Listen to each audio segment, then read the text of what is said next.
programs, because I feel like there's so much that can be done, as you guys have probably already figured out, but there's so many gaps in care. And I feel like it really takes, special, unique people who have a heart for the work, but also the stamina for it. And I can tell with your dual programs that you definitely have it already. So congrats on making it this far. And I'm definitely looking forward for any potentials as an intern with the lab for your public health field study site.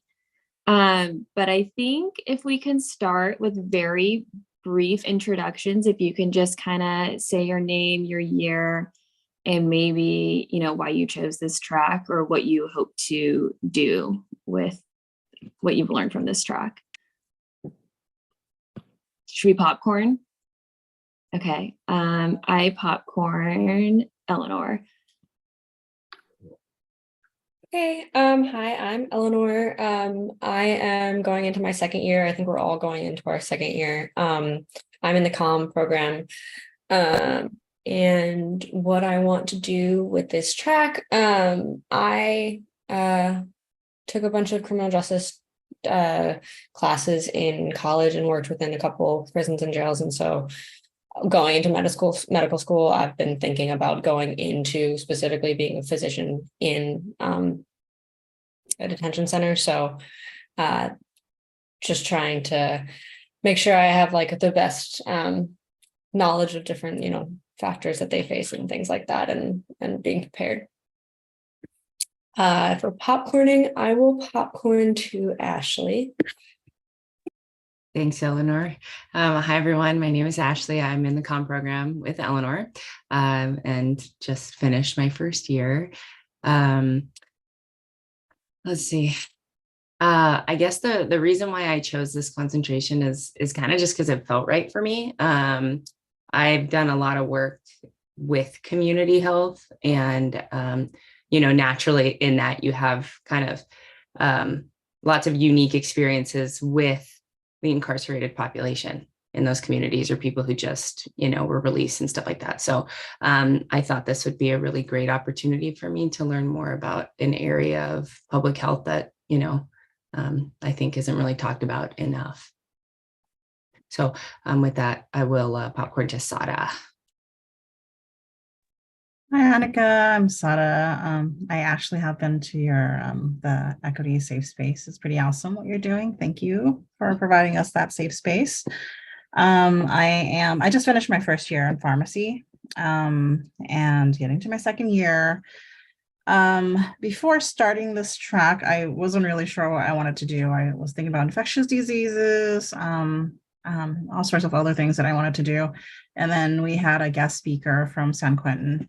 And that basically opened a whole new avenue for me. So I'm very, very interested in eventually just flying to San Quentin, working there, and see if I can contribute in whichever small ways that I can to kind of help bridge some of the inequities that I see in there. Thank you, everyone. Oh, Dr. Kelly, did you want to say why you chose this? Why you chose to Dr. Kelly. Sure. Yes, I think everyone has maybe read, watched my video, my little intro video. But I think at the beginning of the session, I remarked on I was just really astounded to find out about the plight of people who were wrongfully convicted. And at that moment, I became really motivated to learn more. And I felt like this is something that I can really kind of get my hands around, my mind around, my heart is there. And it also propelled me from that standpoint. This was like in 2016, when I really sort of looked at the larger impact that the criminal justice system has on public health, and not just looking at people who've been exonerated and what they've gone through, but it really spotlighted what was happening across the entire system at every single level, all of the disparities that we see, the disparities in sentencing, around racial disparities, everything. So that just really kind of drove me. And I was a non-traditional student. By the time I finished my MPH degree, I was 40 something. And I just really didn't, think that I would be working in certain sort of traditional areas. And I just thought, like Ashley said, this is a very overlooked, problem. It's a crisis that is unique to this country. So that's how I got here. Thank you. Thank you. I guess we can start with, we'll do a timeline. So does anyone have any questions based on the VIP phase 2 study?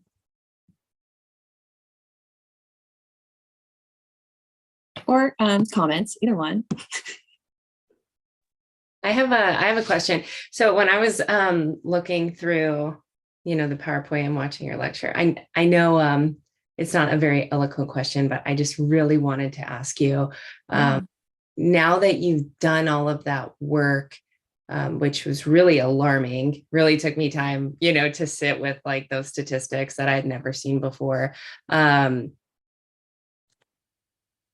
guess I'm wondering, how do you feel that work has changed the culture within the police department in Vallejo, if at all?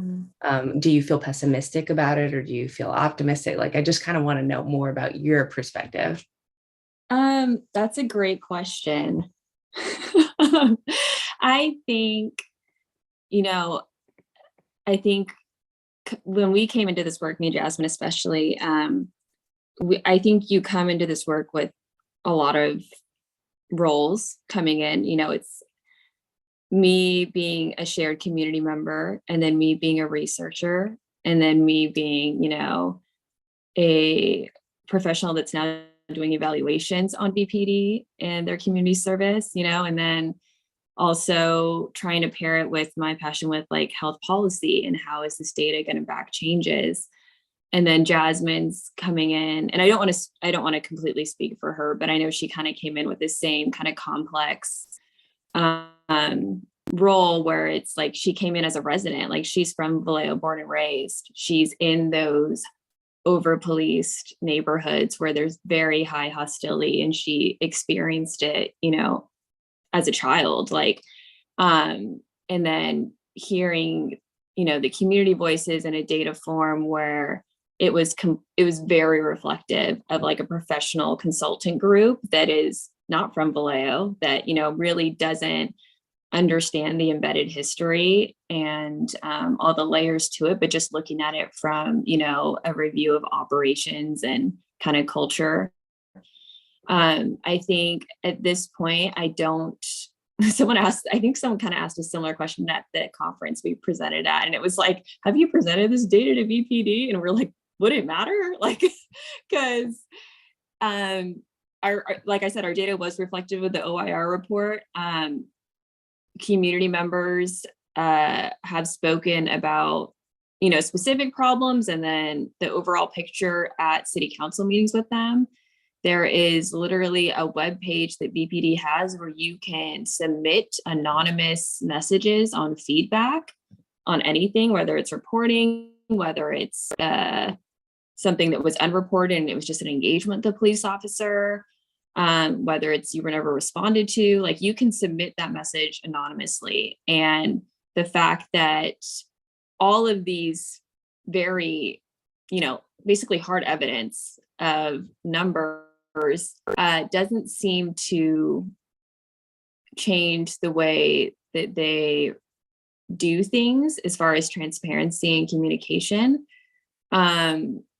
And I think the biggest thing that I've taken away from it is I've learned that VPD holds a lot of the responsibility, for sure. They're the direct line. They're the ones making these calls. They're the ones that are, stealing lives. But I think the complexity that I'm right now dealing with is understanding how the levels are around them, like city management, police unions, how are they, like, what are their power attributions to keeping and maintaining that type of culture in Vallejo? And then, like, how have those agencies somehow created more control and power in Vallejo than like the state and DOJ that have literally said, like, you're not doing your job, like you're legally not doing your job. So I think for me, it's come from a point where I am learning so many different layers to these systems that I really didn't understand before. Like, I really didn't understand city management at all. I didn't understand the unique power that they hold, where they're like just enough under the, other cities' radar, where they can really control what happens in their city or turn a blind eye to how they negotiate things. But they're almost so close to like the county DA, where they can kind of, create that type of relationship on how things will be handled or not. And then it takes unfortunately, I think it takes a lot of cases and a lot of lost lives and a lot of complaints for it to reach like the state district attorney to do something about it and to hold people accountable. So I think in this work, it's frustrating to learn that there's more layers, but at the same time, for me, I think because I like health policy and I like this research aspect of it, that I am able to identify like exactly what processes and which positions like need to be reformed. It's not this kind of societal issue where you can just label, socioeconomic status and poverty and social determinants of health. There's so much more where these people know that these things are existing and just are complicit with, controlling and being completely neglectful.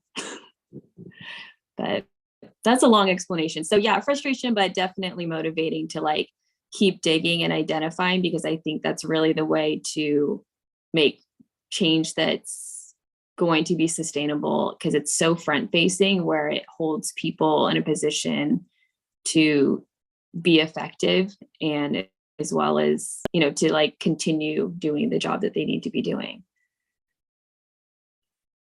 Thanks for sharing. Sorry for the hard-hitting question. No, I had to ask those questions, then like add something I didn't know, which was like, I think the conference question was like malpractice. And I was like, I don't know enough about police unions and their contracts with malpractice, but I don't think, if it's the same as medical providers, I don't think having that assurance is going to make them stop fatally shooting people. Like that's like, it doesn't connect. Anyone else?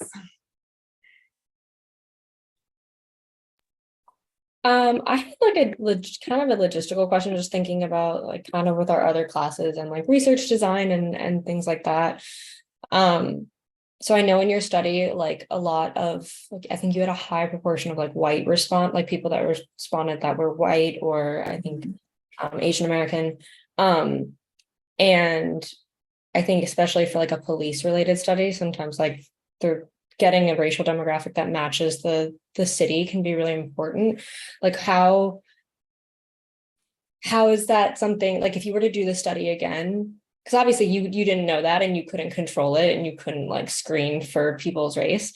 If you were to do the study again, like do you have any like theories of techniques that you might do to try to get a more representative study? Because I was thinking about it and I was like, I wouldn't know how to go about that to try to get a sample that is really representative. Yeah, that's thank you for pointing that out, because that was something that we kind of were frustrated with, because especially in the first comparison, given the context of Vallejo, and the whole point is like, Vallejo is evenly spread, literally like a quarter. But then you see VPD and it's like 70% white. And then there's like, all the smaller percentages. And so to have an assessment, especially when there's over policing in these neighborhoods that are predominantly Black and brown, that we don't have that voice in the data, it was difficult. I think one, and I hate using this blanket approach, but one, the pandemic, like it was all virtual recruitment. And I think what we tried to do to kind of make that available to those communities more was to recruit through those grassroots organizations. And a lot of them, two of them are literally created from impacted family members. And so we were hoping that, by using their kind of wealth of their network and the trust that they built already, that would, recruit more of Black and Brown communities, since we, coming in as researchers, it's kind of it's a very fine line on when you're asking for a data that is so, it's so sensitive and like traumatic to these, to these community members at this point, because it's so recent as well. I think when we did it, Willie McCoy and John Monterosa were like not even 6 months before we started. So it was a lot. But I think if we were to do it over, because we did do a second run and we realized that it's not really our groups that are like the issue. I think it's really the embedded history and context of these communities with Vallejo PD. And then when you have that kind of ongoing failure and, an absence of transparency and follow-up, we've heard from impacted family members, community members, that they're really hesitant when it comes to any type of like media or intake on this type of information from them, because they've seen it literally just, the ball just gets dropped. Like the person comes, they get what they need, and nothing happens. Like there's no change to come of it. So it's almost like, why bother being re-traumatized, telling these things and, going through this survey, if I am not 100% that you're going to do what you said you're going to do and actually like hold these people accountable.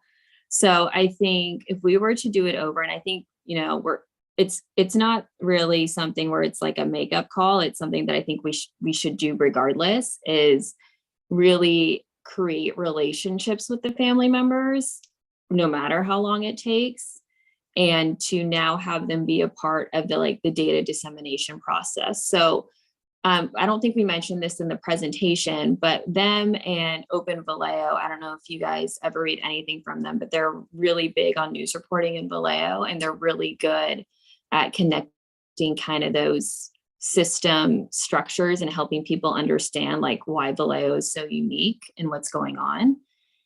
And they also sit down with impacted family members and they compare reports of police reports to, the family members' reports, and reported all of that, the accuracy in that. And so I think what we've had them do is really highlight what they need from the data to promote whatever policy or initiative that they're currently doing. So for Open Vallejo, they wanted a lot of the data in comparison of zip codes, so they can compare their reports of, these many people say that they're over policed, feelings of hostility, blah, blah, blah. Okay, well, like all these reports from these zip codes say the same thing. So now we have like a common factor on how to, present this to BPD as well as the state. The families really wanted more kind of like hard data in regards to like what can be done now that we have all of this data in regards to like aftercare. So when this happens again, because nothing's changed. So when this happens again, like the next family member that gets added to the club that no one wants to be a part of, do they have services? Do they have some type of like kind of health coordinator, supporter to help them through this process other than our attorneys? And that's something that we've tried to still kind of find and figure out. But at the same time, like in order to make that competent and, realistic with these family members and what's really going to serve them and their needs, especially during grief, we've had to build relationships so they can actually design these programs. And that's something I can talk about in our field study presentation, because that's something that we are doing. I actually had a very similar question in regards to what you just mentioned about involved family members. So I know that in your presentation you mentioned that Corey McCoy was actually involved as well in helping to like gather some data. I wanted to say with the involved family members that were involved in your research, what was the impact? Like how did it help facilitate to bring about like the data that you needed? So Corey McCoy was wonderful. He went all out with the promotion of our study. Like they literally did like a video and used a drone and said like all these things on how to get people to take the survey. So I think what we've done so far is him and Melissa Nold, the attorney, have been really good about kind of keeping us in the loop about things when it comes to like events that they're holding or vigils. We still try to attend those, as well as like city council meetings, just to support, floor statements when they're made by family members. But as far as helping him, he was really on the approach of, what services can be given. And so I think we're finally in that phase where instead of trying to create another study or another kind of intervention to have those services, our project is more like consulting with them on a design of a service that would work for them,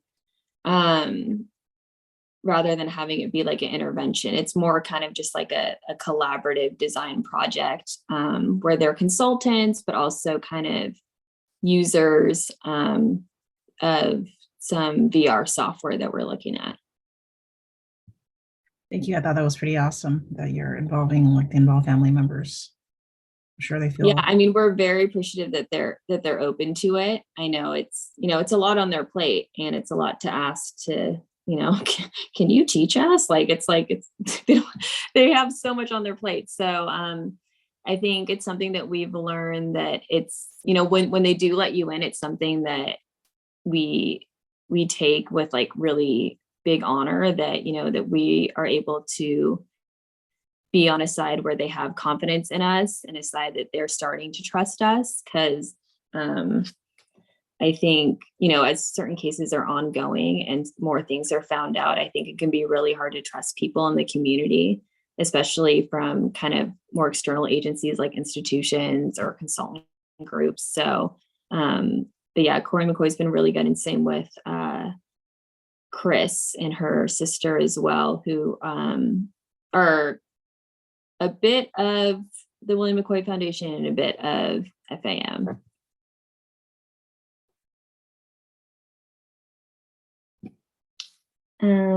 Such Okay. great questions from you all. Thank you so much for those were really deep, probing questions. I'm so excited that you were able to kind of talk about the McCoy Foundation and Melissa Nold, and I love that, because we've had been very lucky to have Melissa Nold come to our course and speak to students. I have a recording of her amazing presentation, so if any of you want to see this, I can make it available. It's from 2021. She presented alongside with Dr. Ellen Caesar. So yeah, she came to our class twice, and so it's really great. But without, I'm not going to ask you any more questions, because I know you want to share on your slides, and we're up to 1:31, and I know your time is short with us today. Let me share my screen. Okay. This is like a bonus. This is like bonus presentation. It's I just feel like, there's so many parts of HECJ Lab, so I thought a presentation would just be kind of the best for everyone to understand, like, do I want to be a part of this? What are they even doing? So the Health Equity Criminal Justice Lab, it's literally the same name as your track. We just added lab because we're a mixed group. So kind of the about us, we're a dynamic professions research group based in Vallejo, California, that centers our work in health equity. We promote the establishment and accountability of support systems for racial equity in order to retain health equity. And our main purpose, we present this to partners as well, is to connect with aligned agencies of action on projects within research, infrastructure, and health equity efforts that build opportunities and grow the consortium. Because especially in community-based and especially in health equity, criminal justice like groups and areas, it really does take a consortium, I think, to create efforts from the policy sector, from the community sector, from grassroots, as well as hospital and healthcares. There's just a lot of people that need to be involved to make changes. And so just our dedication and mission, I believe this is on the BIP phase 2 presentation. And then the reason why it kind of works for us is because we are community conveners. So we do so through multimodal research methods with the CBPR approach. And we pair up with the partnerships like you guys saw in VIP with, grassroots partnerships with relational strategies. And we're really big on public health solutions. So it's not just heavy data, which I think for me was good to know, because when I first got asked to do the VIP study, I was like, I'm not a data person. Like I'm not a good numbers person, but I think understanding it in like a public health kind of strategy context and commitment, it just makes the work that much more cohesive, and it makes the data part a lot easier. So a lot of faces you may recognize. Dr. Cummings, she was the director for VIP. We have Dr. Strauss, who is on the burn evaluation with me. We have Dr. Kelly, who is the chair of the track, and she works with, like she said, Exonerated Nation. The program manager is me. And then we also have Dr. Wilson coming on board as well. And we talked about more like social inequities and health inequities on kind of both of the populations, which I think will be really great. Recently, we had Martina. I think she's in her 3rd year now. She's in rotations, and she was an MPHDO student, and she worked on Project COPE with Exonerated Nation and Dr. Cummings. And she also presented at the conference with me and Jasmine on her project. And then we have Jasmine, who was also social justice fellow and a community action for health track. And she's really our data analyst and the one that did the whole wonderful like charting of coding and axial ground theory and all that. Like she is so good at like putting all these words into very easy pictures for people to understand. I don't understand her process when she's saying it, but when she puts it on, I was like, oh yeah, like this is for all learning levels. This is great. So she's really good at that. And also just taking on new systems. She can figure out any type of software. So this is typically what we do. We do a lot of research. We do a lot of data analysis. But we also, for the burn project, we've done a lot of formative evaluation, and that's really important, especially when it comes to VPD and their community services, to understand, what's really the outcomes and what are the advisory and recommendations moving forward so that, communities can become healthy again. And it's not just money to VPD to provide these services every time. So this is kind of the milestones that we've done so far. I put the start of our projects as well as kind of the presentations we've done. So I was able to present an APHA as well as Vessels of Vallejo's People's Budget report in 2021, which was really cool because I got to present with the Monterosa sisters when it came to basically defunding VPD and reallocating those funds to city needs. And so our data really coincided with, that VPD really doesn't need an extra $3 billion. We need to look at community health workers, we need to look at housing and all of those. And that actually was presented to City Council that year and the mayor. And these were our current projects for the year, the phase 1 and 2, the burn evaluation with Dr. Strauss that I mentioned, That is ongoing. We are in year 2 right now. And then Project Cope, which was with Dr. Cummings and Marty. And then these are partnerships that we've made thus far through the projects. And let's see. So the main thing that we really match on is we need to make sure that, you know, we're aligning on projects presented or with agencies, partnered agencies that are really for action, as well as that they connect research and infrastructure and health equity efforts. And that lastly, that they continue to build opportunities for further impact beyond the program term. Okay, so I really wanted to overview artificial intelligence and machine learning, as that is not going to go away. It's going to continue to grow, but there's huge asks of it from like the national, sorry, I am blanking. I can see their letters. I'll skip them. But Kaiser, CHIP, as well as private foundations, they are asking for a lot of kind of innovations on ways to bridge the gaps in care and to detect and mitigate bias by using AI and ML. So the reason why it works with us is because the asks are for these types of innovations to literally be designed and made and consulted by those groups that like healthcare is missing. So who better to inform the design and approach than those groups that, you know, aren't getting any care.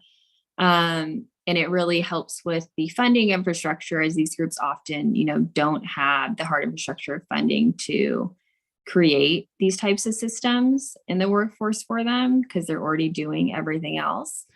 But also that it creates a lot of community networking and trusted partnerships, not only throughout the design, but also after, so that the use of these things will create better networks for those that are serving those with health inequities, that they kind of have some reinforcement and workforce development as well.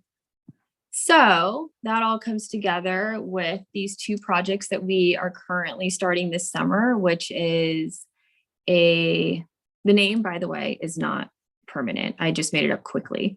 It's the Eco app, which is a personal assistant app for the recently released community. And that is something that we are designing not only with recently released, but also recently incarcerated.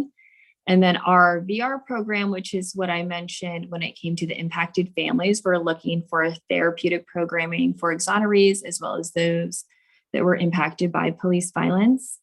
And we're hoping to make an accessible, competent support service that really improves mental health, addresses the trauma impacts, and creates safe spaces for healing.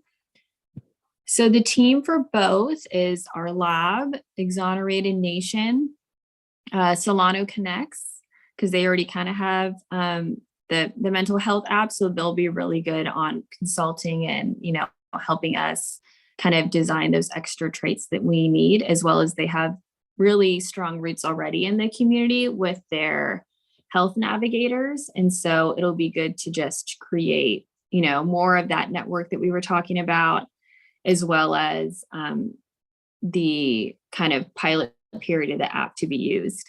And then Transitions Clinic Network as well. They do have La Clinica in Vallejo, but we will actually be moving these projects to Northern California, Bay Area, and Los Angeles. And so exonerees in Los Angeles, there's a higher population. And then TCN, they actually have like 4 healthcare sites as well, which will be really great for the promotion of these projects. So the 5 goals of the Eco app, if you're interested in joining this project, are on the right-hand side. It's mainly to ensure a supportive transition by addressing the barriers and stigma in the reentry process. And again, this is for those recently released, so those on parole, as well as recently incarcerated, so those that are exonerated as well. What it does is it standardizes the reentry process with personalization, structural balance. And because it's peer designed by TCN and Exonerated Nation, it really creates that user-friendly navigation. And it's more focused on health improvement as well as decreasing recidivism. And we're really trying to make it kind of like a one-stop shop for kind of, making this app usable, as well as creating the reentry process to be less overwhelming. So we wanted to have, all the system needs, which is like the court-ordered requirements, meetings, job kind of requirements as well, but also create that component of social capital with like mental health support and community building, and then the coordination of care with TCN's sites as well. It's really to help build autonomy and self-advocacy skills. And we are looking at those that are recently in their reentry within 2 years, so that we can really coordinate it with the attorney and social worker or the community health worker pre-release, so that they can start using their phone as part of the phone program with this app on it, like literally the day that they are back in their communities. That's just kind of more reasons why we're doing it. And then, as we talked about building out opportunity, we really want to ensure that this project is effective, but also that it creates opportunities for those that are a part of it. So the community health workers that TCN hires are those that were recently incarcerated. And so we want to create job opportunities for them as well as exonerees. And within the design structure, they have the ability to basically do a lot of coding, to kind of be in the social chat forums, as well as help with all the scheduling features and things like that. So it kind of creates another role for them, because I think the hindrance was that these apps can start taking away, roles that people actually do as a job. And so we don't want to take that away. We want to literally just enhance that connection and then just build more opportunities for them within it. And then the VR program is, again, a therapeutic support service. We want to make sure that it is able to be integrated in anyone's life, especially during the healing process and during their experiences with grief. And so we are looking at kind of software that decreases stress symptoms, but stimulates a lot of, relaxation therapeutic tools through software that they are literally using in like VR goggles. So the goggles actually create a really safe space, and they're accessible. Some of them you don't even need Wi-Fi. You charge them like you charge a phone. And so, a person can literally, if they're, feel that they're triggered or starting to have an episode, or they can kind of make it a consistent routine, but you're literally able to put on the goggles, sit in a chair. And when you put on the goggles, it creates kind of like a safe space in isolation, because they're just so sealed, that I think it would be really compatible for these types of populations that we're looking at. Because I think there's also a hesitation with going to a formal therapy service. So this kind of helps create those kind of off-hour clinic times. And we're hoping to find some biomarkers with those to help kind of reduce the impacts of chronic stress and PTSD that often comes with these populations when they are experiencing this type of trauma. Oh yeah, so like I mentioned, they'll be in Solano and LA, and we're hoping this year will be Solano, and then the next year will be kind of combined with LA. And then just the focuses as well. And then if you have more questions about them, or you're interested, you can literally scan that QR code and it'll open up your email and fill in our email address for you. And you can just send us a message directly. But it doesn't have to be on this project. It can just be on our work in general. And that is all.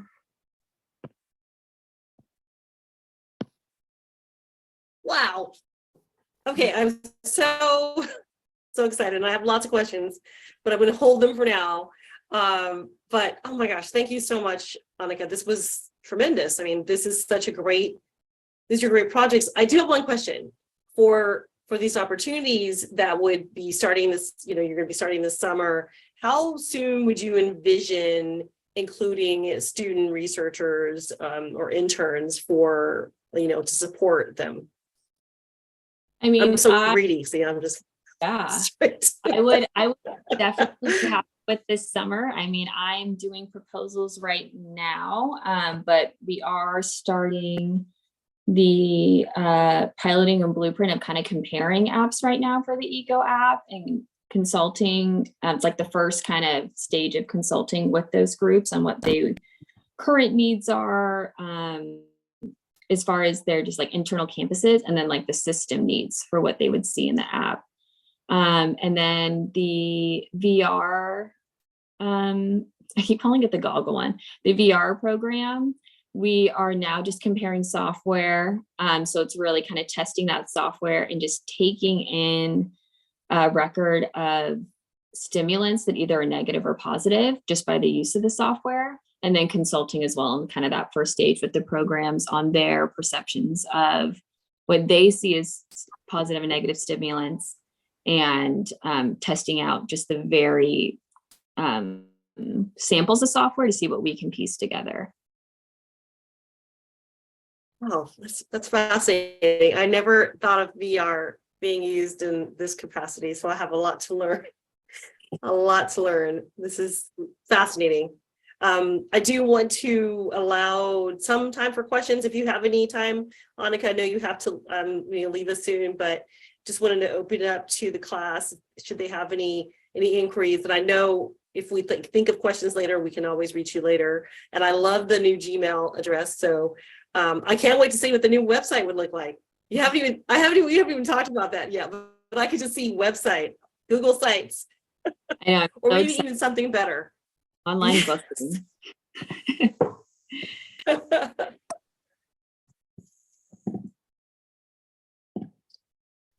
Sorry about the background noise. I actually wanted to say that I just signed up for a work study with Valentina and Elena for Solano Connects as their mental health navigator. So it's really, really interesting to see that Solano Connects is actually part of all of these upcoming projects. So I'm actually very excited to be a part of it. Oh, nice. Yeah. Yeah, they'll be really helpful, especially because they, like I said, they already have a few local community organizations. Are you going to be in person? I think Elena and Valentina wants me to do virtual for now, and then eventually kind of like slowly transition to like in person. Okay. Yeah. I mean, I think also just their feedback portal in general with the health navigators is really helpful because, they have like their own directory that they're like making sure is, verified every month. But I think the feedback portal from community members is so essential because it finds those other services that aren't, on Google or like in public areas that a lot of nonprofits do have, but, they just aren't promoted the same way. And so I think having the community intel will be really interesting to like read as the health navigator on like what can be promoted or what can be, improved. Especially because you guys, I think, also pair with NAMI for a lot of support lines as well. That was interesting. Thank you.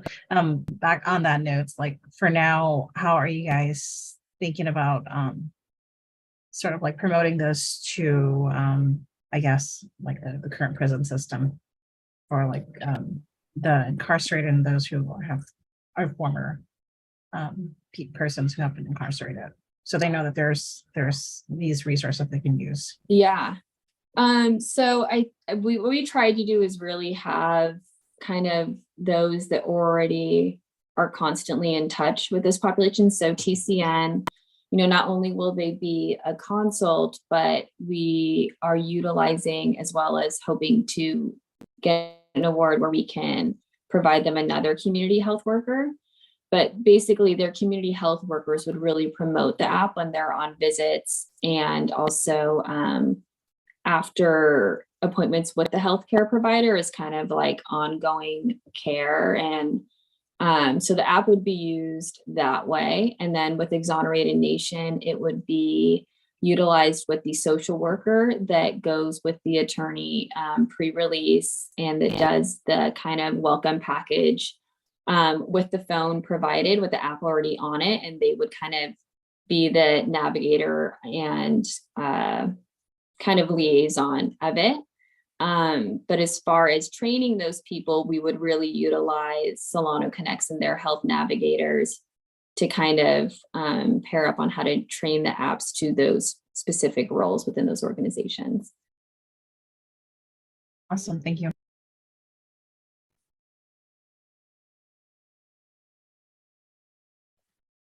Any other questions?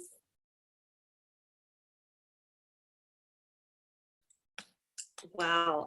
So thank you again, Annika. I really appreciate this amazing presentation.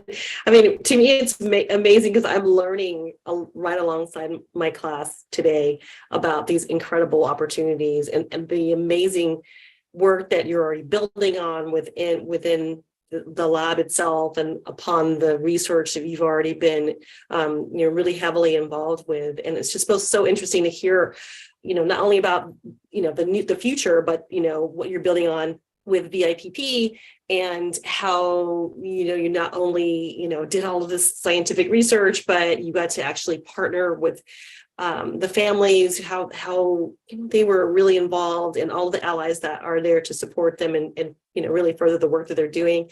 I do want to point out that your partners for the future studies, TCN, that's one of our sites for the field study. So we will be welcoming Ms. Madonna Garcia Crowley, who is a community health worker with Transitions Clinic, working alongside Dr. Ann Finkelstein.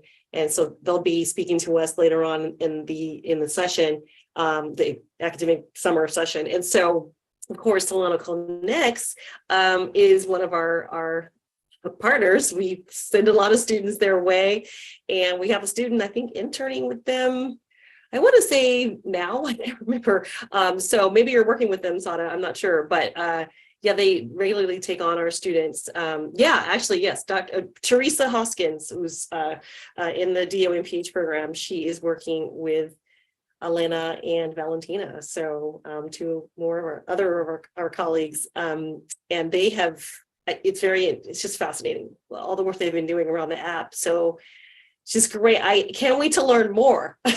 So, but I know we'll be talking soon, and we'll be, regularly meeting. But this is just so great it's just like perfect timing. As a chair of this concentration, I'm tasked with developing more and more relationships with organizations to build upon what we already have in terms of field study sites.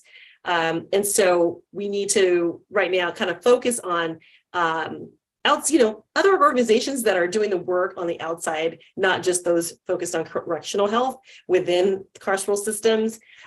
So that's kind of like the direction that I'm moving in. And so I have so many questions and networking ideas for the lab. And so just to share, and so I know, Annika, you'll be part of that as well. But I just love seeing the translation of all of this research into real action. So kudos. This is just wonderful. Thank you. Thank you, everyone. Yeah, if you have any questions, feel free to email us, or I guess, I don't know if my email is on the thing, but either one.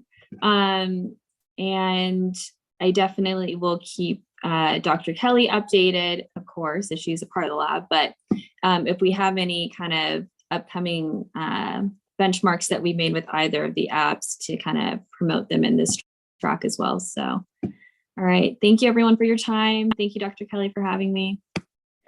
Yeah, Thank you. Thank you for joining us.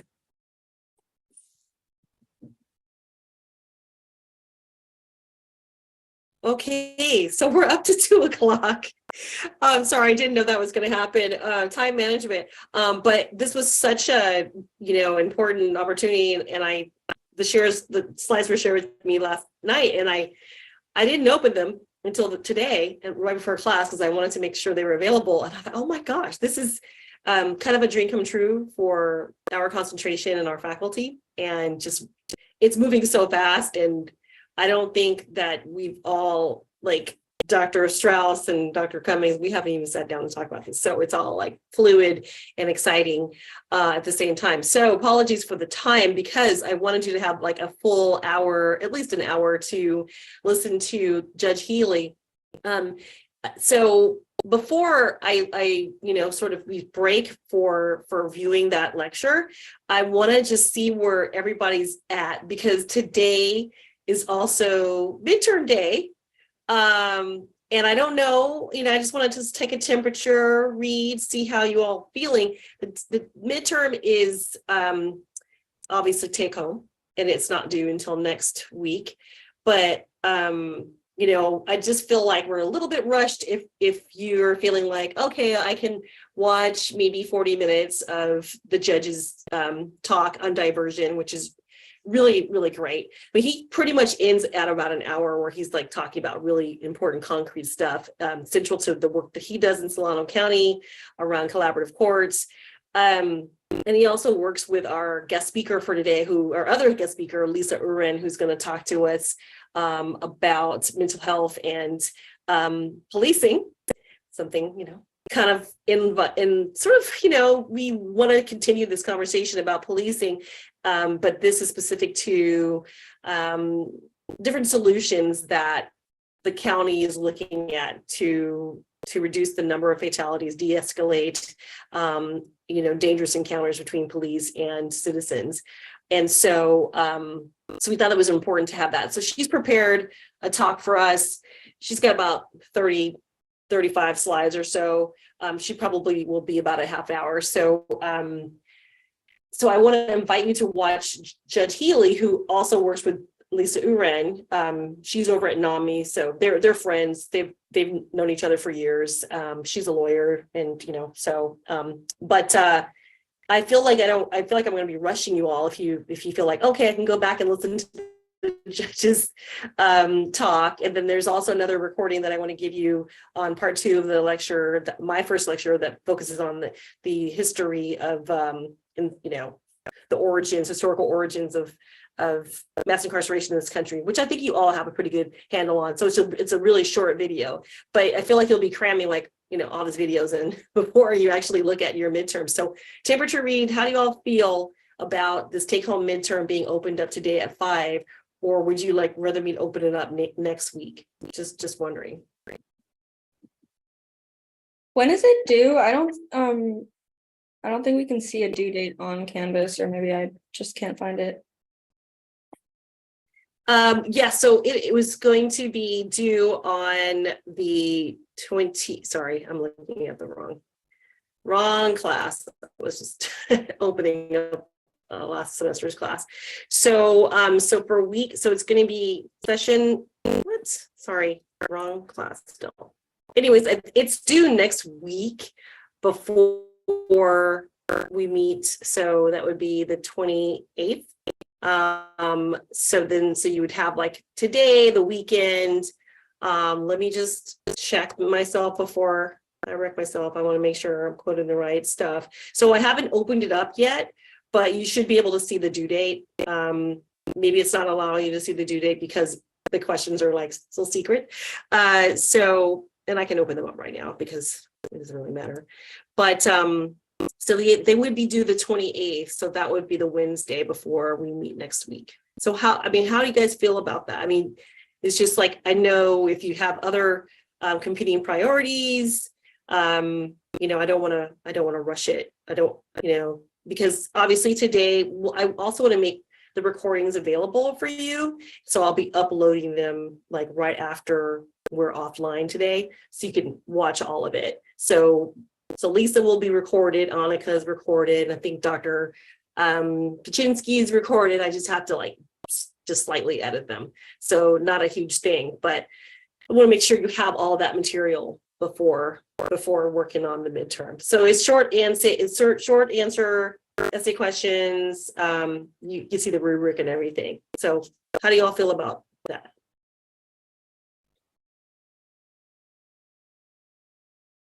Feel comfortable with that?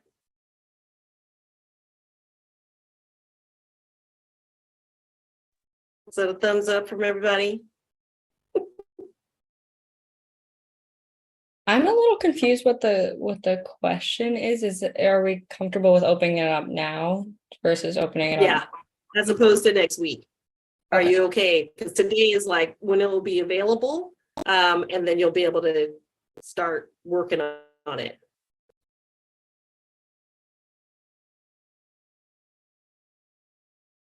I guess it's a yes. We're all good. But the due date will still be the same due date, correct? Is that what you're saying? Yes, if we open it up today. I mean, I can make it later, like till like I can open it up today. And you can have until like next Friday, instead of the 28th. So it'll be after we meet on the 29th. Maybe there'll be another opportunity after we have our guest speaker for next week. You'll be able to kind of like maybe think about other opportunities. We're going to cover women's incarceration. So that could be part of some of the, some of your ideas, and just kind of give you a little bit more time. So how does next Friday sound? I can do Saturday, but Saturday's not really, we're not supposed to be working on Saturdays, are we? What do you think? I'm happy to open it up and extend the deadline so that you still have the opportunity to read the questions today, jot down some ideas. Yeah, that would be awesome if you can open it today and maybe extend the deadline. That would be awesome. Okay, great. All right. So is Friday of next week good? Or would you like Saturday? Like you could just like submit it by Saturday at noon. Yeah, Saturday. Which is okay, great. All right, awesome. So yes, okay, everybody take a breath and breathe. And I'm going to let you listen to Judge Healy. He's not dry, he's not boring. But we're gonna stop at 2:40, and I will be back online with you with Lisa Urin, and we're just our next guest speaker for today. This is Lisa Urin, who has been a wonderful contributor to our course year after year, and really talking to us about important steps that we can take as communities to end law enforcement violence as it relates to mental health. And so just a little bit about Ms. Urin. I will let her introduce herself as well, but just a little bit about her. She attended law school at JFK University in Orinda, California. Hey, I've been there. I forgot to tell you that, Lisa. Oh, yeah? I went there to visit. Yeah, but when I was working as a recruiter for the public health program. Oh, yeah, Yeah. They were interested in public health and like working with them. That was great. So you we talked about your externship at the California First District Court of Appeals, where you were working to research issues and draft opinions. And upon graduating in 1998, Lisa began working as a civil litigation trial attorney, where she worked for 15 years. And today, she is heavily involved in Solano County NAMI, or National Alliance on Mental Health, as a Solano County affiliate. NAMI, as we talked about today, is an organization that Toro Solano Connects is working with. And so it's such an important partner and so much work at the national level as a grassroots organization that provides outreach, support, and education and advocacy for those living with a mental health condition and their support networks. So without further ado, and not to delay any further, I will leave it to Ms. Urin to start her presentation. Okay, let's see. I have this thing that says this meeting is being recorded. So my background, Professor Kelly has pretty much provided my background. I've never done any criminal work really, and a lot of what I do for NAMI is in the criminal defense area. I work on what's called the diversion program, which is when the judge decides that you have committed a crime as a result of your mental illness. They will divert you out of the regular court system and put you in a diversion system where you get case management, housing, employment, benefits, all kinds of stuff. So we've had 16 people graduate so far, and we've only had 2 that haven't graduated, and that's only because they passed away during the time of their guardianship. So that's what I do a lot of, is work on the diversion program.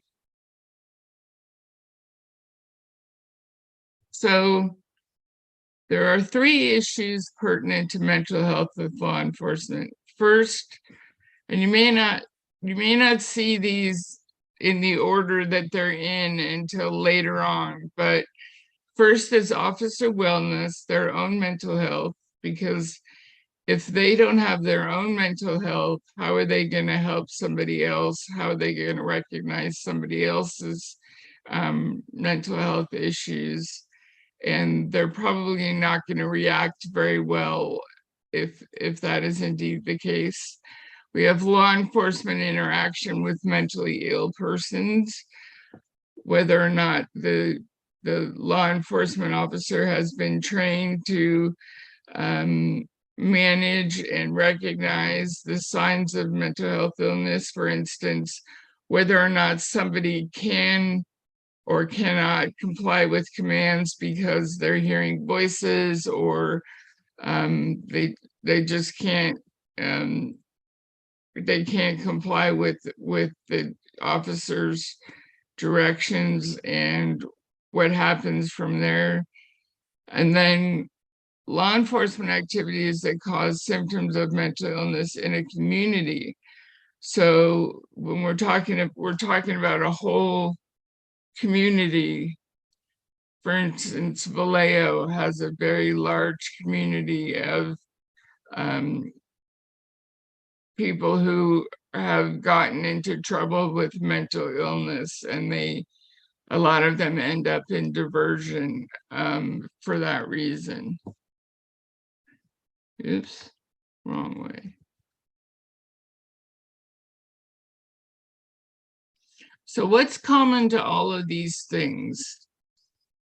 Stigma is common to all of these things, especially with the officer wellness part of it. Most officers, no matter how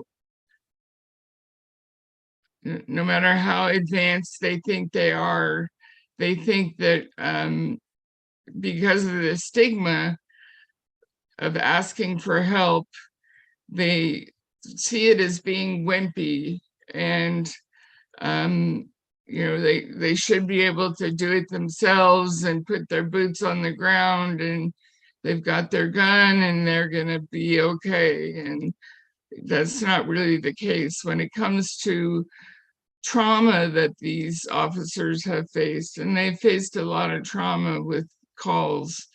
They need to have their own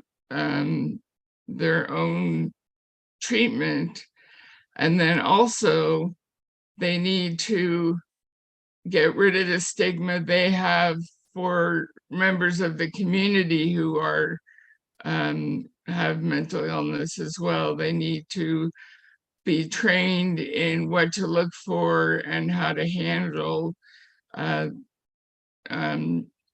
people in the community who are having mental health crises. Now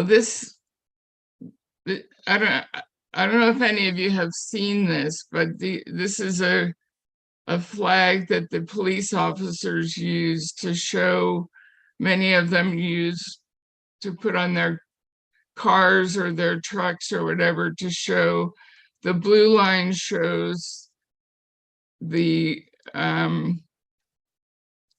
protection line that the police feel like they protect the stars and stripes above the blue line, and that the stripes below the blue line are people that they need to be protected from. So they've really they really have it in this theory in their head that, you know, that there's people to protect and people not to protect.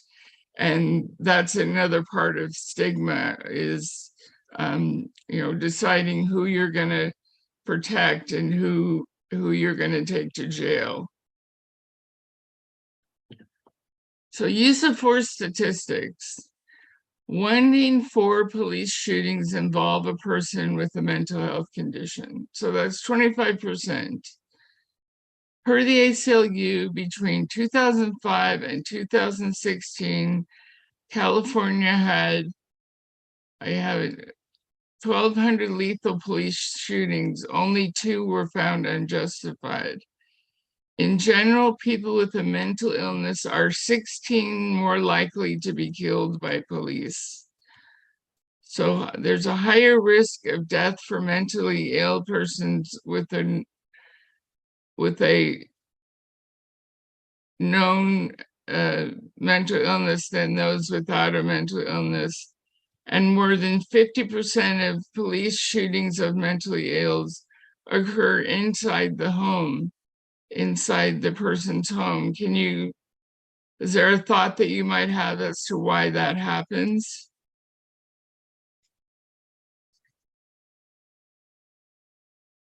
Is it perhaps because when individuals are in their home, they have access to knives or other weapons that one might not have while just walking around on the street?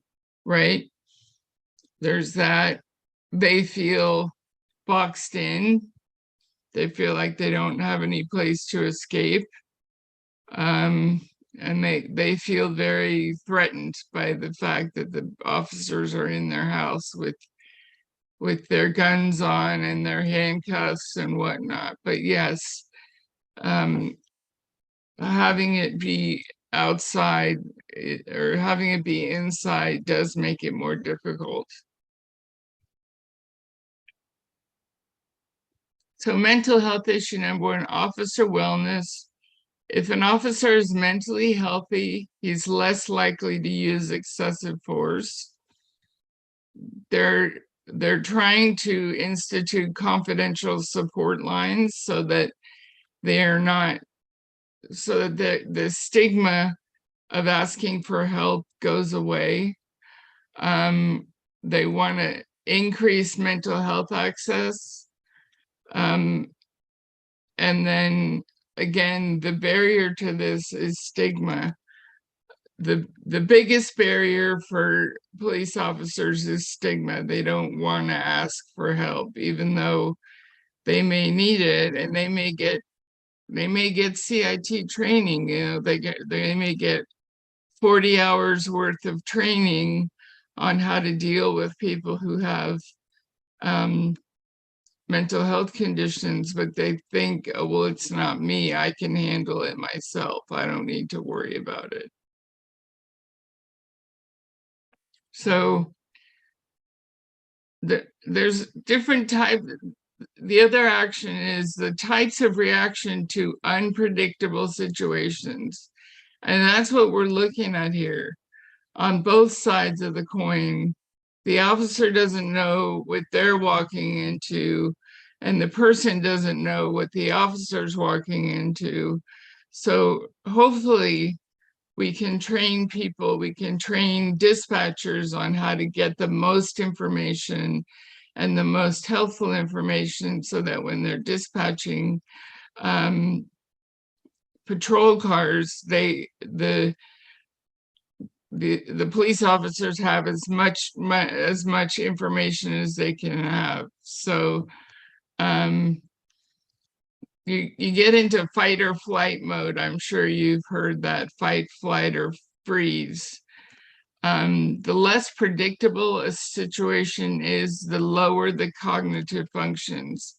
So the scarier it gets, the less cognitive functions they have on both the officer's side and the mentally ill person's side. And they're going to get to a point where they're both at the same level of cognitive function, and it's going to cause a problem. Both of them are using a much lower level of cognitive function. If the situation is highly volatile, both parties will go to the worst scenario view. There's no cognitive funds. They become reacting to the worst case scenario instead of the actual situation at hand. So the officers use their gun, which is their worst case scenario weapon, and the the mentally ill person will run or get a weapon for himself to try and protect himself. They're attempting to predict how the encounter will go, despite evidence to the contrary. So they're trying to guess what, based on previous activities with the police or previous activities with this person that they're dealing with. They're trying to predict what's going to happen instead of, they don't know what's going to happen, and so they're kind of preparing for the worst.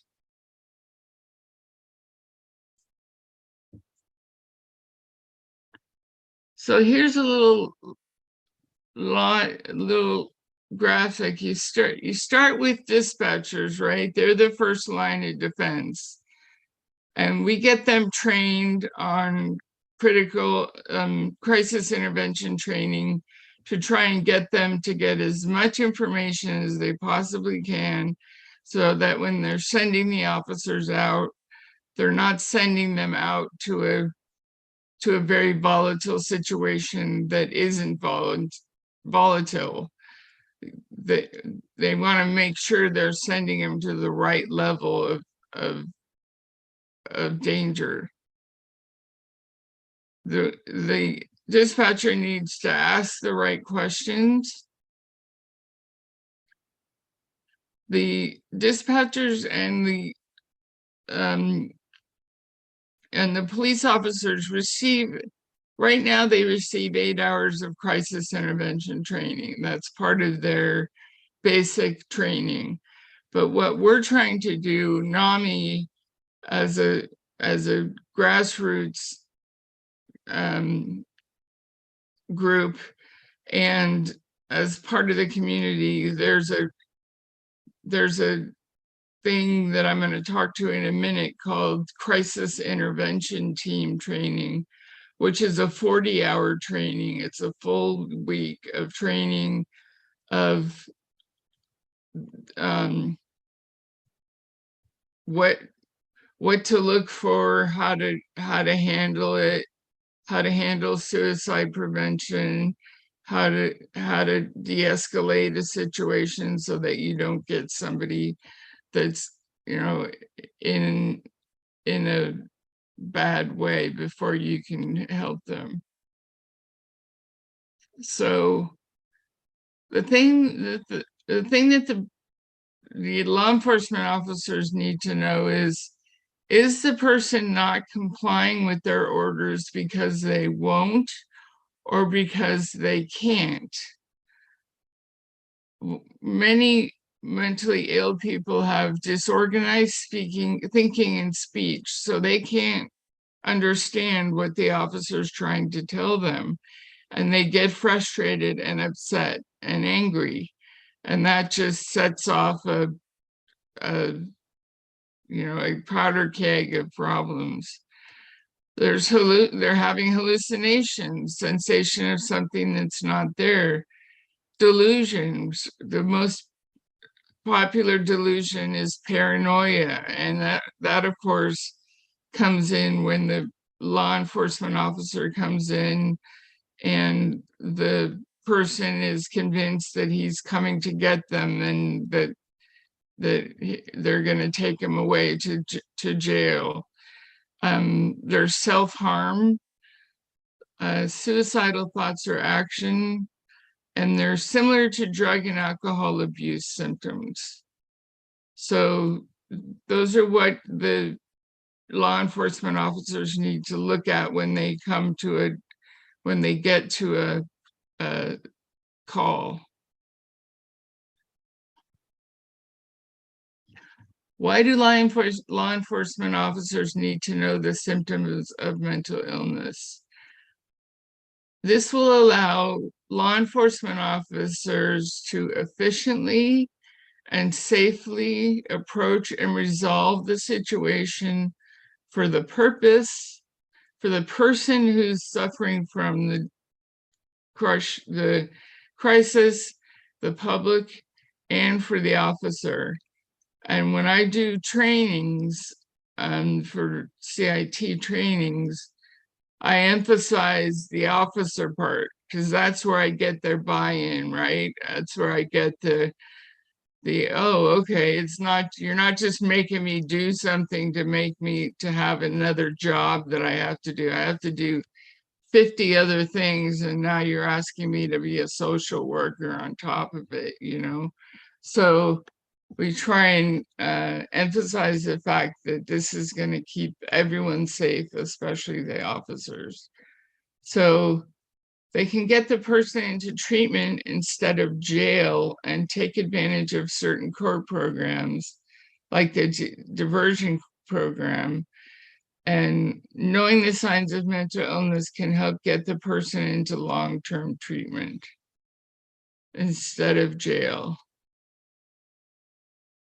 This is just a reminder of the use of force statistics. 1 in 4 police shootings involve a person with mental health condition. Per the ACLU, between 2005 and 2016, California had 1,200 lethal police shootings, only 2 of which were found unjustified. And generally, people with a mental illness are more than, I can't read my slide there, but they're more likely to be killed by police. There's higher risk of death for mentally ill persons with a knife than those without mental illness, and more than 50% of police shootings of mental illness occur inside the home, and we talked about that. So what can we do to improve law enforcement's response to mental health crises? There's a map called the sequential intercept model. And it's a model that shows, it starts with, it's in the community, and it starts with crisis calls and takes it all the way through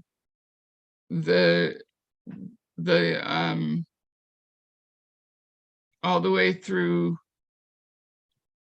the various stages that you can get through to get through sorry, I can't think of it, to get through the criminal justice system. So right here, when you see a specialty court, that's the diversion court that I was talking about. That's the court that Judge Healy runs. I understand you heard Judge Healy a little bit ago. He runs the specialty court, and he takes people out of regular jail. And if they qualify that their mental health was a factor in their crime, he can put them in a diversion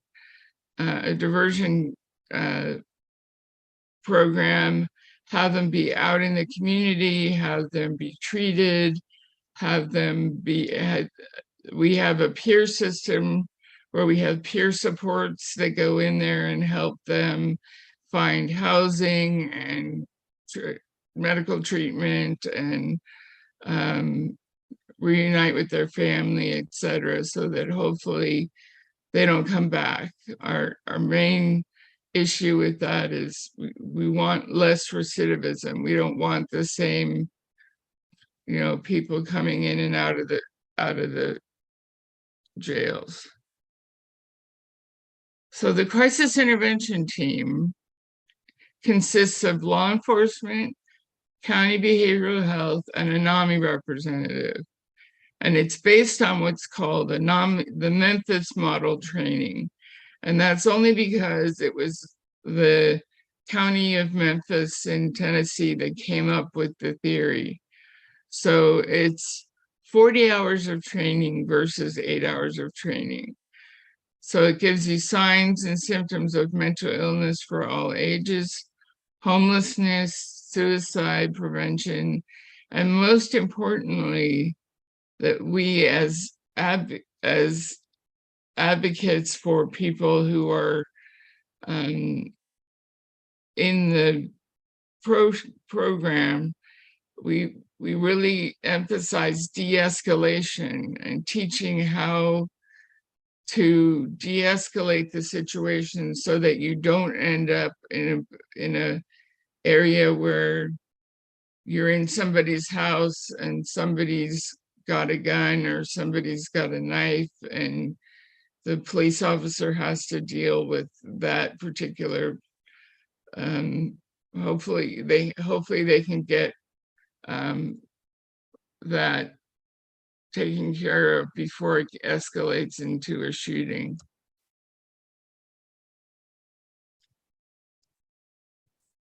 Where's it go?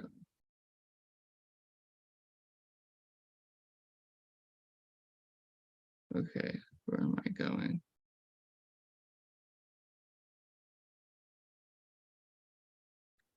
So there was a change in the use of force law as well recently last year. It required a lower standard to prove excessive use of force. So it became easier to charge police officers with excessive use of force. It requires public disclosure of records. A person's mental illness must be taken into consideration when determining whether excessive force was used. And officers must stop, intervene, or report another officer. Now, I got this quote from Judge Healy. I can't take credit for it, but he says, culture eats policy for lunch. So what he says is, yes, we've made all these new policies, but we have culture within the law enforcement officers that doesn't necessarily follow along with these new requirements. So he's hopeful that it will, but he said, again, culture eats policy for lunch. So until the culture of law enforcement officers change, the carrying out of the law is going to be more difficult. So I don't know if you guys have gone through trauma-informed care. Have you worked on trauma-informed care? A little bit in other classes. Yeah. So you recognize how common trauma is. You assume the person has experienced trauma. You ask permission to touch them, to approach them, to talk to them about their problem. offer them some bit of control that they can have over the situation, so that they're not feeling that sense of loss of control that they felt when they had their trauma originally, and then find support for them to have support for their newest trauma that they've got. Okay. What is a key to decreasing interactions with law enforcement? Early prevention of mental illness and substance use disorder decreases encounters with law enforcement and the cycle of incarceration. It allows more funds to go into treatment rather than enforcement. So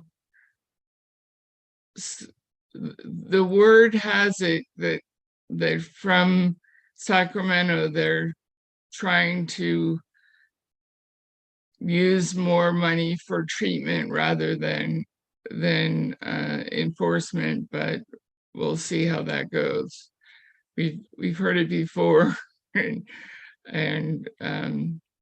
we'll see if it actually comes up.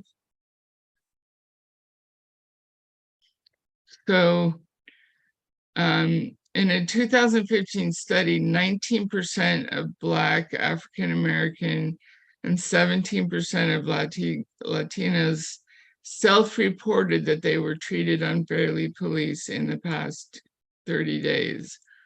Only 3% of whites reported it. So assaultive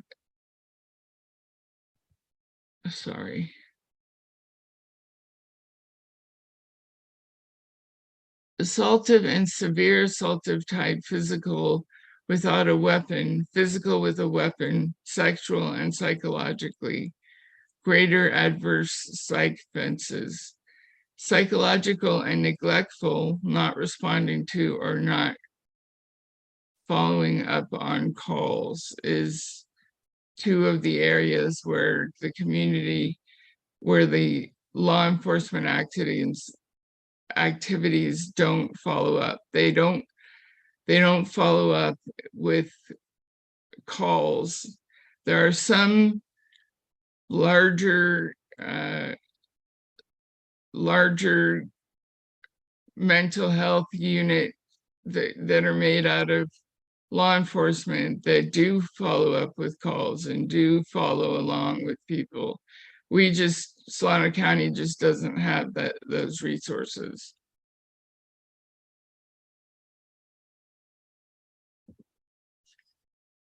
So law enforcement action with community leaders, with community mentors, there's always the threat of victimization by police.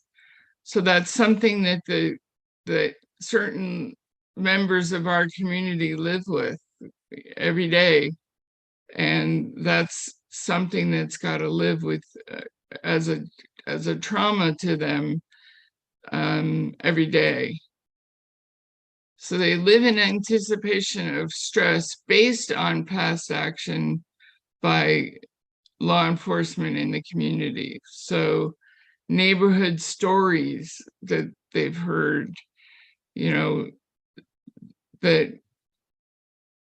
are part of the community that make, again, contribute to the trauma of the community. And they help create the community's worst case scenario as well as the individuals. So the neighborhood is always going to think the worst case scenario. If they get pulled over by a police officer or stopped by a police officer, they're going to assume the worst, right? They're going to really have a bad taste in their mouth from previous interactions with the police, and also intergenerational contacts with police. As it goes generation to generation to generation, it gets pulled out. So vicarious trauma is people are not directly offended by the event, but they are affected by the trauma. For example, mass shootings, intergenerational transmission of trauma, as I just talked about, in marginalized communities, re-traumatized by media reports. So they keep getting re-traumatized by hearing about these reports of mass shootings or even just stories within their neighborhood of violence between law enforcement and people with mental health conditions. And re-traumatization by the handling of the situation. There's administrative, there's criminal, and there's civil. Those are three different ways that they can be re-traumatized. So this results in mental health issues in the community. These trauma breaks bring in anxiety, anger management problems, depression, symptoms of post-traumatic stress disorder. All of these can also lead to physical illnesses. So you have people living in a community that, although they may not be the person that something happened to, but they know the person who did, and they know the people who did, or it was a school issue or something along those lines. They're gonna have reactions to it. So a person in a marginalized community is far less likely to seek access to mental health treatment. There's cultural stigma, keep it in the family.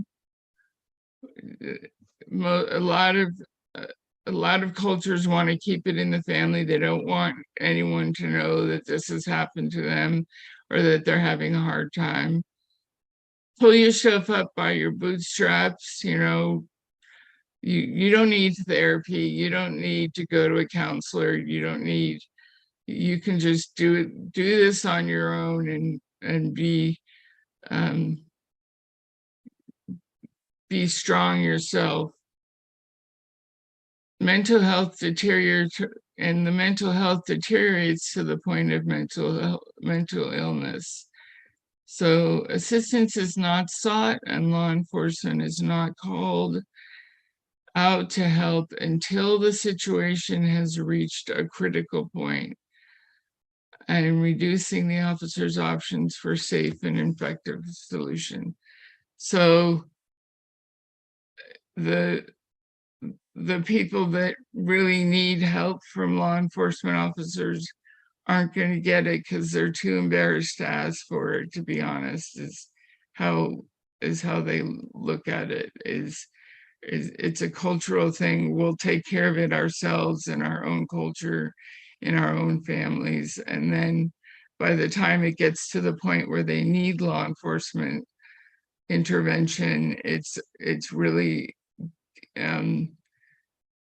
overpowered their family dynamic, and it's become a real problem for them to get treatment.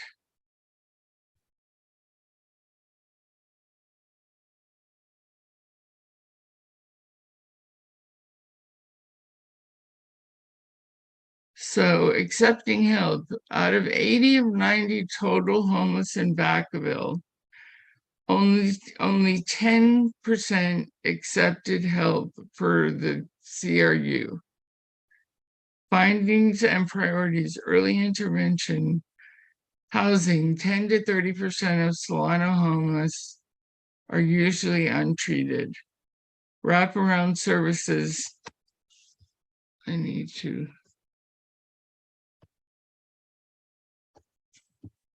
20 to 30% of Solano homeless have mental illness, usually untreated. Wraparound services include ongoing mental health treatment, supportive, affordable housing, substance abuse treatment, etc. education for community on how to access services and housing. Law enforcement training is what we're working on with the CIT training, and criminal justice alternatives like the divergent therapy.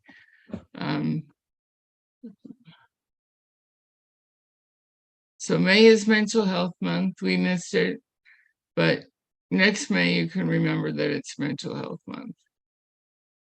So all that makes sense? It Thank you. does. Thank you. Yes. People don't want to ask for help. They don't know how. They don't know what to say. Even educated people, even people that have a college degree or have graduated from high school, don't know where to go to ask for help. So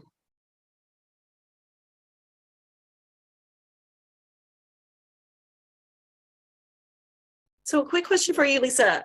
So how is the CIT training moving ahead in Solano County now? we have The had 40 hours. we have Go had ahead. two we've had two cohorts of 22 people each, that were made up of officers from various departments. Fairfield mainly, Solano Sheriff mainly. We've had some Vallejo, we've had some Benicia, we've had some Rio Vista. Vacaville gets their own training from another source, so they're not going to be joining Solano anytime soon. They've got their contract with somebody else. So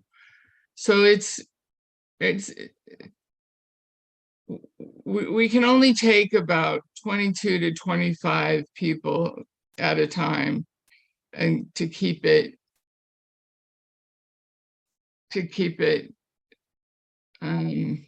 fresh, to keep it from being a big, huge hall full of people. We're trying to keep it kind of a little personal and a little easier for people to ask questions and take down notes and whatnot. So our next cohort is in September.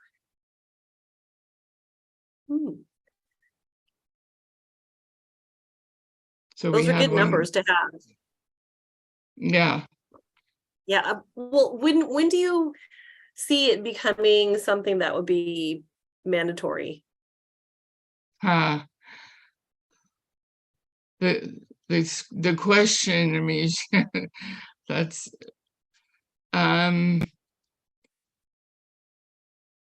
the problem with it becoming mandatory is the funding, and they claim that they don't have the funding to do that right now, but they're at least getting some people in there that'll get trained. But I think within the next 5 years, they're going to try and make it mandatory and make it so that you have to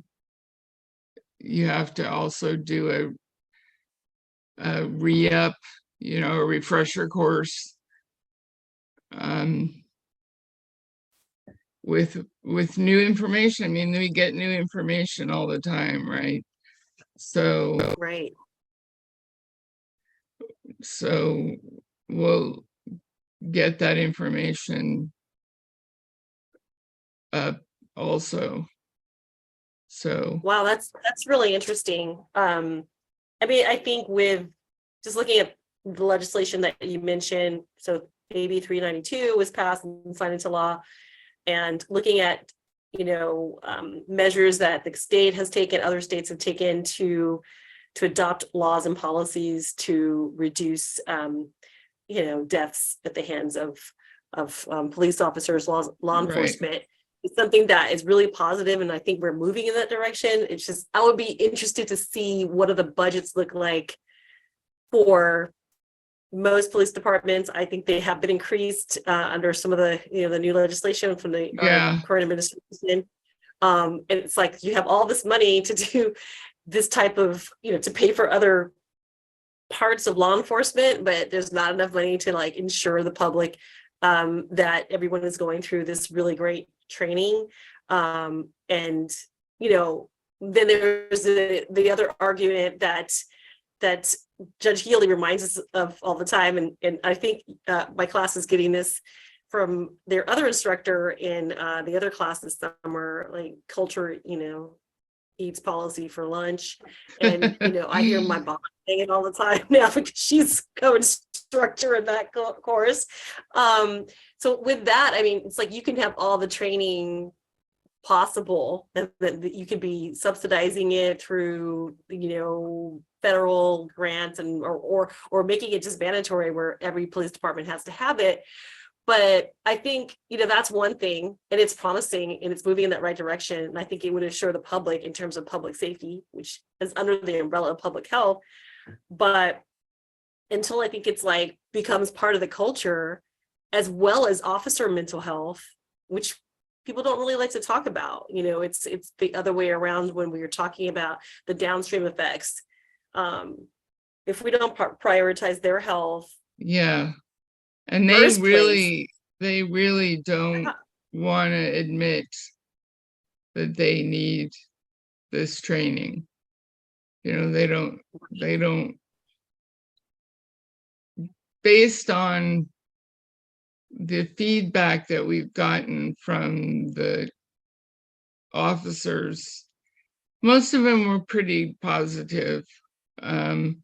But there were some that said what we expected, which is, oh, you don't understand what we go through every day, and you don't understand what it's like to be out on the street, and you don't understand, what we're dealing with and how to deal with it. And so we had a couple of those. And then what's funny is it seems to be the younger people who are against it versus the older folks. And I would have thought it would be the other way around, that the younger cadets would be more into it as an amelioration of the problem. But the older guys, maybe they've seen more, and they've seen more why they need to have this training. that's interesting. Okay, I'm gonna have two more questions, then I'm gonna let other people ask questions. Sorry, Sure. everybody. But that just brings me to a point where I think I've asked you this before in terms of the evaluation of the program for the training of the officers. So I know, I'm sure that NAMI conducts their own evaluation. Maybe there's obviously pre and post examination of the officers in terms of their perceptions, their understanding and views. So wondering if that's something that you all would need help and support with from like students who are interested in mental health, where this intersection is with criminal justice. Is that something that you'd be interested in at NAMI? Yeah, actually, that's, yeah, to keep track of where we're going versus, because we have a very small portion of the training. We want to know the de-escalation and how that works, because that's our big thing, is the actual interaction between the ill person and the police officer. I mean, we're interested in everything, but we're specifically interested in how did this go, and how did this happen, and how did they end up in jail, versus Right. a lot of times they end That's up in jail interesting. because there's nowhere else for them to go. Right. That's interesting. I mean, that's, so having that data would be very helpful. Yeah. And I can see that being done. Like, yeah. And then what do you think about the, in terms of the San Antonio police model that we all got to watch before today?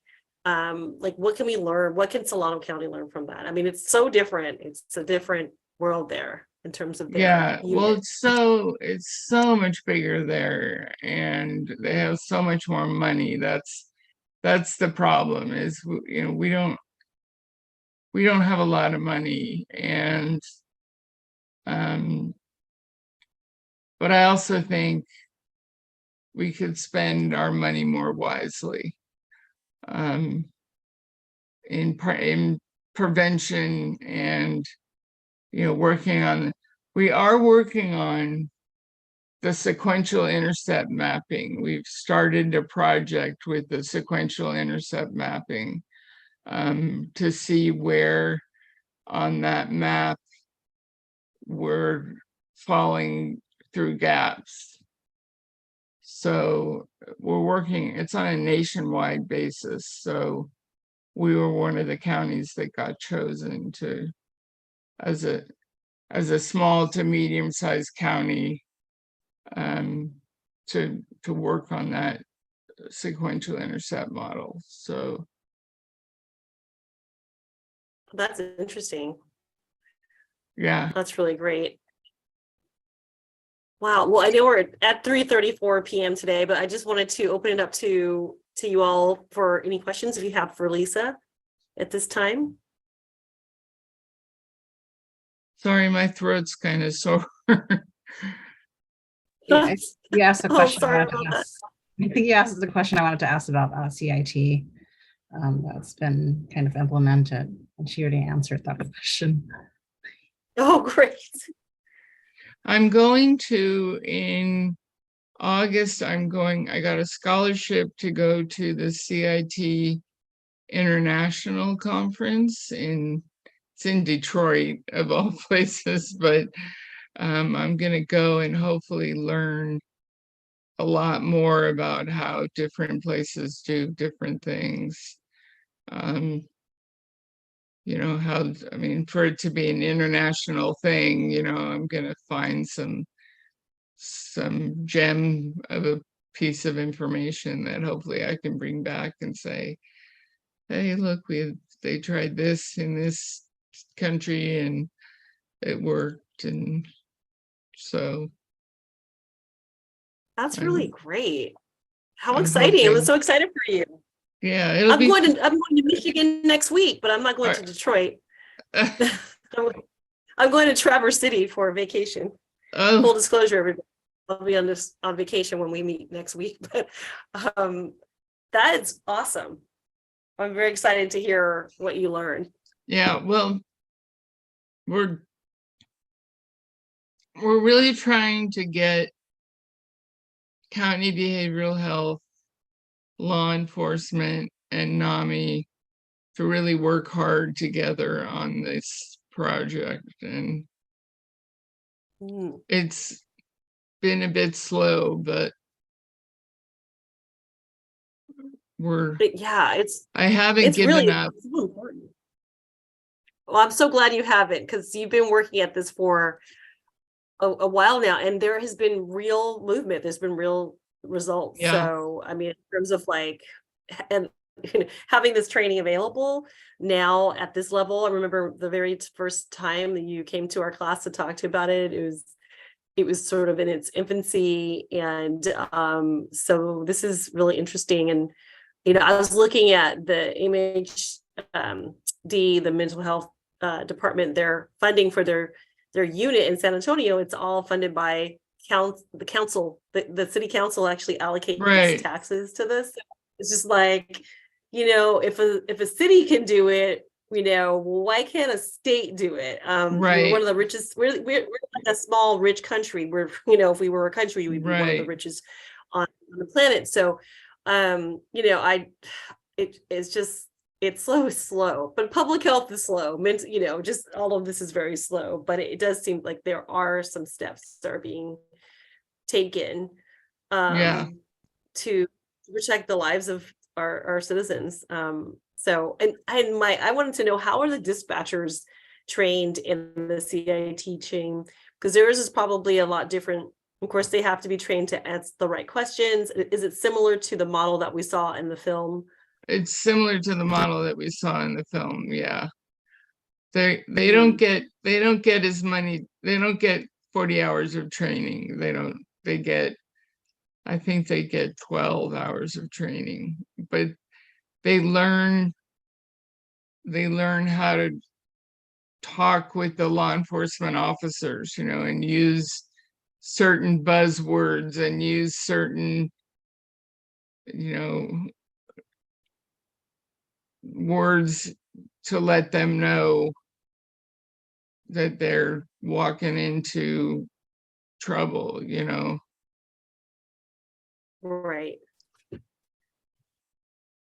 I'm still interested in what you're ultimately trying to find out. What's happening during the interactions between the officers and the person they're meeting who is experiencing a mental health crisis. Like, Mhm. what is happening, what's leading up Right.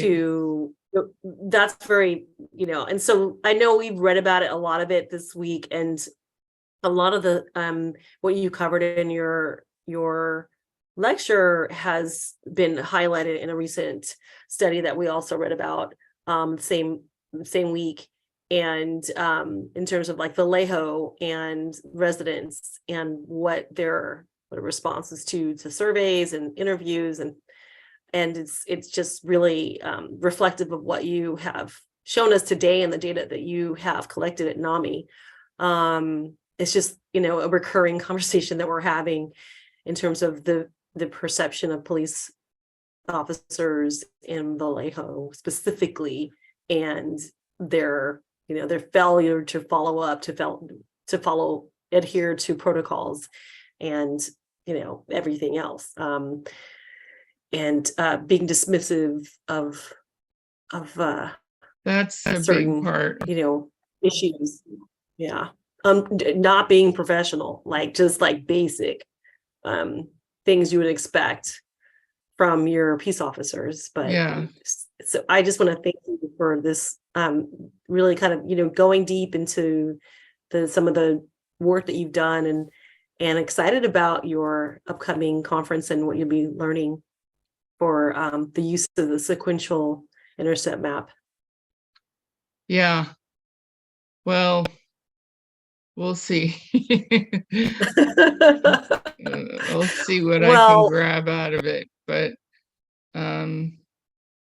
it's got to be something. I mean, there's got to be stuff out there that's helpful. That, I mean, our one of our main blockage is getting the law enforcement officers to want to participate, and that's something that I think we can get or from all over the world. I'm sure everybody has that trouble in every country, and to see how they solve that problem will be very interesting. yes. Oh, for sure. Very interesting to see if there could be an evaluation of the participants in your training, and look at the demographics, because you mentioned like some of them are younger, and those officers tend to be I guess more not so interested in this training. It's like a waste of their time versus the older officers. That would be really interesting to look at in a study. Yeah, it's and then because it really interested me that the older officers didn't blow it off. You know, I thought they would say, "Oh, I've been doing this for 20 years. I don't need some, you know, social worker come in and tell me how to do my job." And we do get those, but we also get the we want help. We're getting sent out on these calls that we can't handle, that we need help with, and anything you can do to help us is wonderful. So Wow. it's a real diverse set of people that you get, and 40 hours, a 40-hour week of training is long. That's to have to keep track of Right. symptoms, and Some would argue that it's not long enough. well, that's what I would say.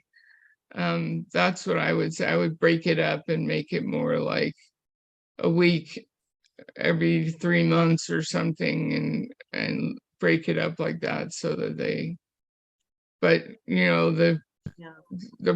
the problem is they have to cover their shifts, when the police officers aren't out on their shifts, they got to cover them. So that's double time, because they got to pay the guy to go to class, and then they got to pay the guy to cover the guy going to class. So, their argument is we've got 2 people to pay to be Right. able to have this class. Wow.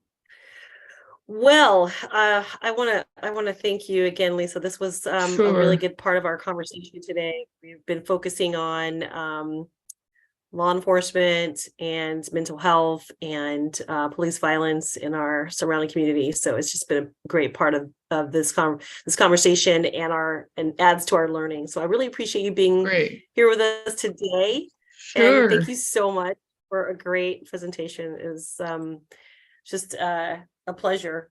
And I can't wait to hear about your conference. Yeah. Okay. Thanks a right. lot, guys. Thank you. Good luck. Thank you. Have a great Okay. weekend. You too. Bye-bye. Okay, class. So we are at 3:45. So Sada, I wanted to ask you if you wanted to present today, or if you guys feel like you want to go for 3 presentations next week and just, hammer it out that way, so we can just kind of have a mental health break for ourselves. We have to remind ourselves when we're doing this work, we also have to take care of ourselves. And I think it may have been a challenging week for us all. So wanted to get your pulse on that. How do you all feel about that? Yeah, I'd like to go with the 3 for next. That'd be awesome. Yeah, it's been a jam-packed day. I jammed a lot into today, and had a kind of a longer than planned first presentation that kind of just came up organically, I think, last night. So didn't know how long that was going to last, but I'm so glad that you got a chance to hear at least a big portion of Judge Healy's talk, and how, of course, it relates to mental health. I mean, that is his real passion. Had a great experience with just him so far. He's been such a big supporter of our program, and he'll email us all the time with new information and ideas and conferences, and he invites us to conferences. So I got to speak at one of his conferences that he chairs, and so just a great partnership. So I'm glad you got to hear that, and there's more to hear, I'm sure, because there's like another half an hour or so, and then there's some Q&A at the end. So it's not quite as long as what you have in the recording. So it only goes to about 1 hour, 8 minutes and 33 seconds of really what you need to know. But he provides a lot of great resources. And I want to add that Judge Healy is a resource for you if you wanted to reach out for him, to him for any information. He always provides his email address. So if I've had several students do that over the past few years. So working on any of their projects, he's been a great resource. So let me know if you, I think his email might be at the end, but if you don't have it and you're interested in reaching out to him specifically on issues around diversion, mental health, all the courts that he works with, in Solano County, Superior Court too. Definitely let me know. I'll put it also in the Canvas so you can see that. I forgot to add him to the list of like orgs for your that we share with 634, the other class you're taking this summer. And so I realized that he was such a huge resource for students last year doing the same assignment that I should have added him. But so he's more like Superior Court. So I'll add that for you guys so you have it as well. If you're thinking about it, if you haven't already sorted out what you're going to do in terms of your one-on-one interviews for Mr. Ignacio Hernandez's class.